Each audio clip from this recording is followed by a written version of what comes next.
இது வருஷம் மழை டைம்ல மட்டும் யூஸ் பண்ணக்கூடிய ஒரு ப்ராடக்ட்டா இருந்தாலுமே, அது எவ்ளோ நாள் நம்மளால வச்சுக்க முடியும் சார்? எவ்ளோ வருஷங்கள் வந்து இத யூஸ் பண்ணிக்க முடியும்னு நெனைக்கிறீங்க? இப்போ நம்மளோட கம்ப்ளீட் ப்ராடக்ட் இருக்கு இல்லைங்களா? ம். நம்மளோட கம்ப்ளீட் ப்ராடக்ட்ன்னு சொல்லும்போது, அதுக்குள்ள ரப்பர் சேனல்ஸ் வரும், கேப்ஸ் வரும், போல்ட் அண்ட் நட்ஸ் வரும். ஸோ இது எல்லாத்துக்குமே மேனுஃபேக்சரிங் வாரண்டி வந்து நம்ம 3 இயர்ஸ் குடுக்குறோம். ஓகே.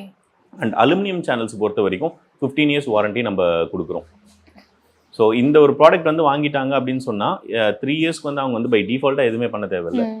அண்ட் 15 இயர்ஸ் வரைக்கும் அலுமினியம் சேனலுக்கு நம்ம வாரண்டி குடுக்கறதுனால, அவங்க இன்வெஸ்ட் பண்ற அமௌண்ட் வந்து எல்லாருமே இந்த ROI பத்தி பேசுவாங்க. Return on investment. நான் போடுற காசு வந்து எனக்கு வந்து எப்படி வரும் அப்படின்னு சொல்லிட்டு. நாங்க இதோட இனிஷியல் ஸ்டேஜ்ல வந்து ஒரு சர்வே ஒண்ணு எடுத்தோம். ஒரு வாட்டி தண்ணி வீட்டுக்குள்ள வந்ததுன்னா, சராசரியா ஒரு குடும்பத்துல எவ்வளோ அ எ நஷ்டம் ஏற்படும் அப்படின்னு. ஸோ அந்த கணக்கெடுப்புல பார்த்தீங்க அப்படின்னு சொன்னா, டிபெண்டிங் ஆன் சின்ன வீட்லேருந்து பெரிய வீடு வரைக்கும், ஆவரேஜா வந்து ₹65,000 வந்து ஒரு வீட்டுக்கு வந்து கண்டிப்பா. மினிமம் டு மினிமம் வந்து லாஸ் ஏற்படும். அப்படி பார்க்குறோன்னும் போது, இப்ப நம்ம போடுற இன்வெஸ்ட்மென்ட், இப்ப நாங்க குடுக்குறது வந்து ஓகே. ₹3,999 ஒரு சதுரடி நம்ம வந்து குடுத்துட்டு இருக்கோம்.